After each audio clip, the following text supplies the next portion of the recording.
अब अगला प्रश्न है, इटली जर्मनी के एकीकरण में ऑस्ट्रिया की भूमिका क्या था। तो ये भी इम्पोर्टेंट प्रश्न हो जाता है बिहार बोर्ड के तौर पे। तो चलिए डिस्कस करते हैं इसको। इटली जर्मनी के एकीकरण में ऑस्ट्रिया की भूमिका नकारात्मक था, अर्थात आपको उत्तर में समझ में आएगा। देखिए, इटली जर्मनी का एकीकरण ऑस्ट्रिया की शर्त पर हुआ, क्योंकि इटली और एवं जर्मनी के प्रांतों पर ऑस्ट्रिया का अधिपत्य तथा हस्तक्षेप था। इसलिए जर्मनी इटली के एकीकरण में सबसे बड़ी रुकावट के रूप में अपना योगदान दिया। अर्थात इटली और जर्मनी को एकीकरण होने में बाधा डाल रहा था ऑस्ट्रिया। ऑस्ट्रिया ये कभी नहीं सोच रहा था कि इटली और जर्मनी का एकीकरण हो सके, क्योंकि उस पे वो राज करता था, कह सकते हैं इस प्रकार से। आधिपत्य था और हस्तक्षेप था उसका, यानी कह सकते हैं कि हस्तक्षेप मतलब वो विरोध कर रहा था। हस्तक्षेप मतलब होता है किसी काम में रुकावट डालना, अर्थात ये रुकावट डाल रहा था इटली और जर्मनी को एक होने में। तो ये एक भूमिका यही होगा कि वो नकारात्मक भूमिका है, इसलिए कि इटली और जर्मनी के एकीकरण होने देना नहीं चाहता था ऑस्ट्रिया। और ऑस्ट्रिया का चांसलर मेटरनिक, आपको पता है मेटरनिक कैसा स्वभाव का था। आगे देखिए, ऑस्ट्रिया को इटली और जर्मनी से बाहर करके ही दोनों का एकीकरण संभव था। दोनों राष्ट्रों ने ऑस्ट्रिया को बाहर निकालने के लिए विदेशी सहायता भी लिया। अर्थात आपको ये समझ आ गया कि ऑस्ट्रिया की भूमिका नकारात्मक था इटली और जर्मनी के एकीकरण में। अगला प्रश्न देखिए, जर्मनी के एकीकरण में बाधाएं क्या थी। अभी मैंने देखा कि जर्मनी को एकीकरण की ज़रूरत है, इटली को एकीकरण की ज़रूरत है। तो इसमें जर्मनी के जो एकीकरण होने, और एकीकरण मतलब ये कह लीजिए कि एक तरह से स्वतंत्र होना उसको। तो इस तरह से, क्योंकि जर्मनी एकीकरण मतलब जर्मनी को बहुत सारे छोटे छोटे पार्ट में, प्रांत ये कह सकते हैं, अब मोटे तौर पे कहें राज्य जिला बांटा हुआ था। तो उसको एक करके, यानी यूनिट बनाना, एकता में ला देना, कह सकते हैं एक कर देना, ताकि अच्छे से उसका शासन हो सके, यानी अच्छे से उसका विकास हो सके। इसलिए एकीकरण होना जरूरी था। जर्मनी के एकीकरण की बाधाएं क्या थी। तो देखिए, पहला बाधाएं, लगभग 300 छोटे छोटे राज्य में जर्मनी बटा हुआ था। ये भी एक बाधाएं थी कि 300 छोटे छोटे राज्य को एक करना मुश्किल भरा काम था। दूसरा देखिए, इन राज्यों में व्याप्त राजनीतिक, सामाजिक और धार्मिक विषमताएं थी। विषमताएं मतलब समानताएं नहीं थी, एकता नहीं थी। धार्मिक विषमताएं थी, कोई कुछ धर्म को मान रहा है, कोई दूसरे धर्म को मान रहा है। तो ये चीज़ें धर्म रूप से भी विषमताएं थी। समाज में भी एक बहुत सारे समाज में बटे हुए थे। राजनीतिक दल भी बहुत सारे थे। तो अगर मान लिया जाए कि अगर एक राजनीतिक दल हो, एक समाज हो, एक धर्म हो, तो कह सकते हैं कि वो बहुत ही आसान हो जाएगा एकीकरण करने में। तो ये चीज़ें आपको पता चला कि अगर ये विषमताएं थी, धार्मिक, सामाजिक, राजनीतिक, तो उसको एकीकरण होने में बहुत मुश्किलें होंगे ही होंगे। तो ये एक तरह का बाधाएं ही था एकीकरण होने में। तीसरा देखिए, राष्ट्रवाद की भावना का अभाव था। जर्मनी में राष्ट्रवाद की भावना, अर्थात देश प्रेम की भावना की कमी था। लोगों में देश प्रेम की भावना जागृत हो ही नहीं रहा था, इसकी अभाव था, जिसके कारण जर्मनी के एकीकरण में बाधा डल रही थी। अगला फोर्थ देखिए, ऑस्ट्रिया का हस्तक्षेप, अर्थात ऑस्ट्रिया का रुकावट देना। ऑस्ट्रिया रुकावट पैदा कर रहा था, विरोध कर रहा था कि एकीकरण नहीं हो। और पांचवा, मेटरनिक की प्रतिक्रियावादी नीति। प्रतिक्रियावादी मतलब निरंकुशवाद की नीति, अर्थात विरोधीवादी, यानी विरोध की नीति मेटरनिक का। ये सारा ही बाधाएं थी जर्मनी को एकीकरण करने में। अब अगला प्रश्न देखिए, 1830 ईस्वी के फ्रांसीसी क्रांति के कारण क्या थे। आपको मैं बता दूं, 1789 ईस्वी में पहली फ्रांसीसी क्रांति हुई थी। उस वक्त लुई 16वां का राज चलता था।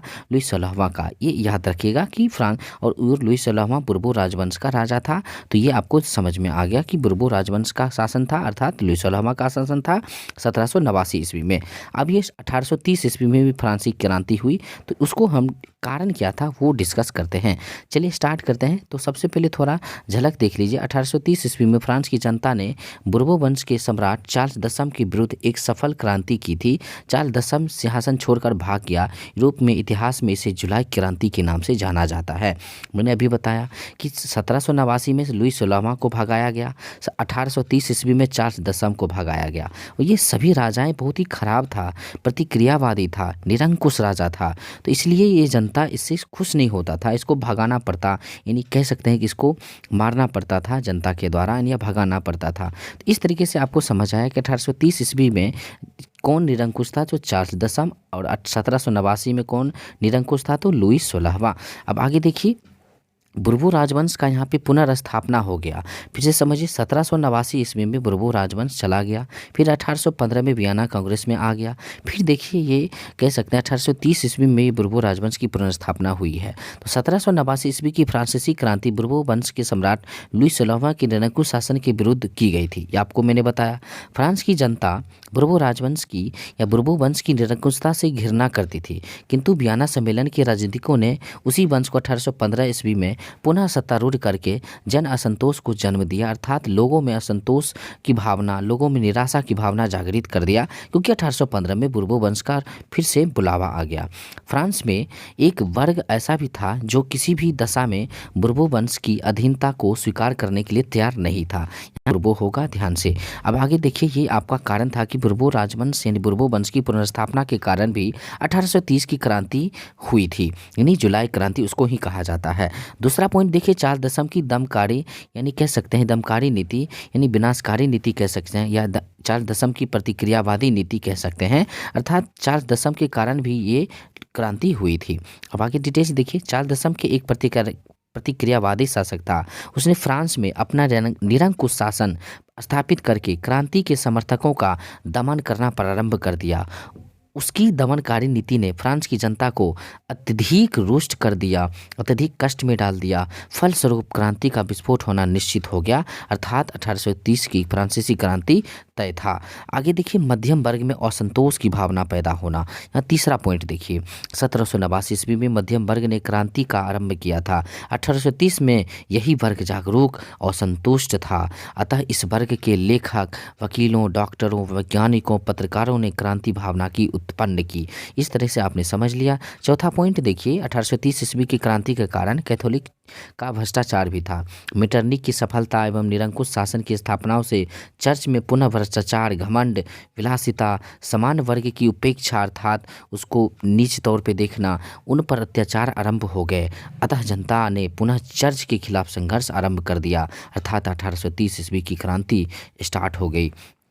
इस तरह से पांचवा पॉइंट आप देख सकते हैं पॉलीगनिक की मूर्खता। चार्ल्स दशम ने निरंकुश था ही, चार्ल्स दशम तो निरंकुश था ही, साथ ही साथ उसका जो प्रधानमंत्री पॉलीगनिक जो था वह और भी निरंकुश था। यानी आपने क्या समझा, चार्ल्स दशम के राजा के समय में प्रधानमंत्री पॉलीगनिक था और यह भी उससे ज़्यादा निरंकुश था, खराब था, स्वेच्छाचारी था, अर्थात सेल्फिश था।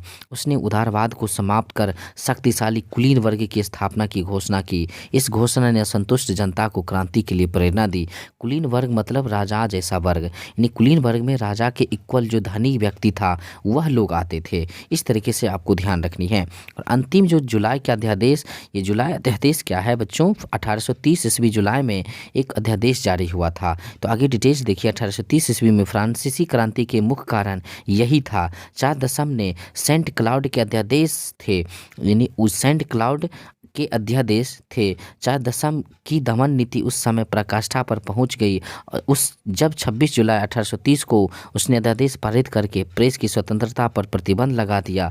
तो इस तरीके से आपने देखा कि अध्यादेश एक जारी हुआ, सेंट क्लाउड का अध्यादेश, यानी ये कह सकते हैं कि चार्ल्स दशम ने एक अध्यादेश जारी किया जिसमें प्रेस की स्वतंत्रता यानी मीडिया को स्वतंत्रता को प्रतिबंध लगा दिया। ये मुख्य कारण था कि 1830 ईस्वी की क्रांति जो है जागृत हो गई। इस प्रकार से आप इसको लिख सकते हैं। ये दीर्घोत्तरीय प्रश्न था। आगे देखिए यहाँ पे 1848 की क्रांति। मैं फिर से बता दूं 1789 ईस्वी में क्रांति हुई थी फ्रांस में, फिर 1830 में हुआ जुलाई क्रांति। अब देखिए 1848 ईस्वी में भी फ्रांसीसी क्रांति हुई थी। अब इसका क्या कारण था, देखिए पहला कारण मध्यम वर्ग का शासन पर प्रभाव, यानी मध्यम वर्ग पे शासन चलाया जा रहा था, उसका भी एक कारण था। दूसरा राजनीतिक दलों में संगठन का अभाव था। तीसरा समाजवाद का प्रसार, इस तरीके से कह सकते समाजवाद के प्रसार हुए, इसलिए फ्रांस में क्रांति हुई 1848 ईस्वी में। और चौथा very very important, Louis Philippe की नीति की असफलता। यहाँ पे 1848 ईस्वी में लुई फिलिप नाम का राजा जो निरंकुश था, उसके कारण भी, उसकी नीति के कारण, उसके शासन के कारण भी 1848 ईस्वी में यहाँ पे क्रांति हुई। इस क्रांति का सबसे प्रमुख कारण लुई फिलिप की नीति ही थी। जनता में उसके प्रति असंतोष था, वह जनता की तत्कालीन समस्या को सुलझाने में असमर्थ रहा, जिसके कारण 1848 ईस्वी की क्रांति स्टार्ट हो गई। तो आपको याद रखना है लुई 16वां 1789 में निरंकुशवाद राजा था। फिर 1830 ईस्वी में अभी मैंने आपको बताया कि चार्ल्स दसम था। और 1848 ईस्वी में यहाँ पे देख सकते हैं कि लुई फिलिप यहाँ पे निरंकुश राजा था। इस प्रकार से आप याद रख सकते हैं। विलियम के बगैर जर्मनी का एकीकरण बिस्मार्क के लिए असंभव था। कैसे, ये प्रश्न भी इम्पॉर्टेंट है।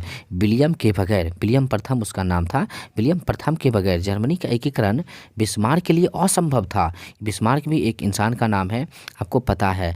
तो ये बिस्मार्क जो है जर्मनी के एकीकरण में मदद किया था, लेकिन बिस्मार्क ने मदद किया था, लेकिन विलियम प्रथम के बगैर बिस्मार्क जो है ना एकीकरण नहीं कर पाता। यही प्रश्न है कि विलियम प्रथम के बगैर जर्मनी के एकीकरण बिस्मार्क के लिए असंभव था। कैसे, तो देखिए स्टार्ट करते हैं इसका उत्तर। विलियम प्रथम जानता था कि जर्मनी के एकीकरण के मार्ग में ऑस्ट्रिया बाधक है। विलियम प्रथम ये जानता था कि ऑस्ट्रिया जो है बाधा डालता है जर्मनी के एकीकरण होने में। आपको मैं अच्छे से बता दूं, ऑस्ट्रिया जर्मनी का एकीकरण और इटली के एकीकरण में बाधक था। इसे हटाए बिना जर्मनी का एकीकरण संभव नहीं है। अतः ऑस्ट्रिया से मुक्ति पाने के लिए उसे युद्ध में हराना जरूरी था, अर्थात ऑस्ट्रिया को हराना जरूरी था, तब जर्मनी का एकीकरण हो पाता। इसके लिए आवश्यक था कि जर्मनी सैनिक दृष्टि से मजबूत बने। विलियम ने प्रशा की सैनिक शक्ति को बढ़ाने के लिए उस योजना बनाई। उदारवादियों के विरोध के बाद भी विलियम सैन्य बजट पर अधिक खर्च किया। अर्थात आपको ये मालूम होना चाहिए, उदारवादियों के विरोध के बाद भी विलियम ने क्या किया, अपने सैन्य शक्ति को और मजबूत किया। कैसे, तो अधिक खर्चा करके। विलियम की नीति के कारण, विलियम की इस नीति के कारण बिस्मार्क ने लौह एवं रक्त अर्थात रक्त एवं लौह की नीति का अवलंबन किया, शुरुआत किया, और जर्मनी का एकीकरण संभव हो पाया। अर्थात यहाँ कह सकते हैं कि बिस्मार्क ने भले ही उसको हरी झंडी दिया रक्त एवं लौह की नीति, लेकिन रक्त एवं लौह की नीति को जो स्टार्ट करवाया, काम करवाया, वो विलियम प्रथम था। रक्त एवं लौह नीति के द्वारा ही सैन्य शक्ति उसका मजबूत हो पाया, और सैन्य शक्ति को मजबूत करने में हाथ विलियम प्रथम का था। अगर विलियम प्रथम सैन्य शक्ति मजबूत नहीं करता तो जर्मनी का एकीकरण हो नहीं पाता। तो इसलिए हम कह सकते हैं कि विलियम प्रथम के बगैर जर्मनी का एकीकरण बिस्मार्क के लिए असंभव था। अगला प्रश्न देखिए, यूरोप में राष्ट्रवाद को फैलाने में नेपोलियन बोनापार्ट किस तरह सहायक हुआ। ये प्रश्न ये कहना चाहता है कि यूरोप में जो राष्ट्रवाद की भावना जो जागृत हुई वो नेपोलियन बोनापार्ट की वजह से हुआ था। कैसे, यही देखिए आंसर। नेपोलियन के समय इटली और जर्मनी का एकमात्र भौगोलिक अभिव्यक्ति थी। यानी कहने का मतलब, नेपोलियन के समय इटली जर्मनी मात्र एक भौगोलिक अभिव्यक्ति थी, यानी थे। नेपोलियन ने अनजाने में अप्रत्यक्ष रूप से इटली जर्मनी के छोटे छोटे विभाजित प्रांतों को, यानी जो छोटे छोटे भाग में प्रांत, यानी जिला कह सकते हो, राज्य कह सकते हो, मोटे तौर पे ये विभाजित प्रांतों को एकीकरण कर दिया, अर्थात एक बना दिया। छोटे छोटे जिले में, राज्यों में बटा हुआ था क्षेत्र, उसको उन्होंने एक कर दिया। दोनों राज्यों को एक संगठित राजनीतिक रूप देने का प्रयास किया। यानी कह सकते हैं कि दोनों राज्यों को एक संगठित राजनीतिक रूप देने का प्रयास किया।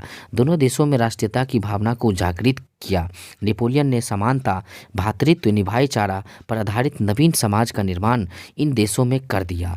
इस दृष्टिकोण से हम नेपोलियन को क्रांति का वास्तविक अग्रदूत कह सकते हैं। इस तरह से हम कह सकते हैं क्रांति का वास्तविक अग्रदूत कह सकते हैं, जिसने यूरोप के दो राष्ट्रों को संगठित होने के लिए प्रेरणा किया। यानी दो राष्ट्र अर्थात इटली और जर्मनी को एकीकरण होने में इन्होंने सहायता दिया। यही यहाँ पे कह सकते हैं, अर्थात यूरोप में इन्होंने ऐसा काम किया। फिर यूरोप को उन्होंने बदल करके रख दिया था और राष्ट्रवाद की भावना को जागृत किया था नेपोलियन ने। अर्थात इस तरीके से आपको इस तरह से याद कर लेनी है।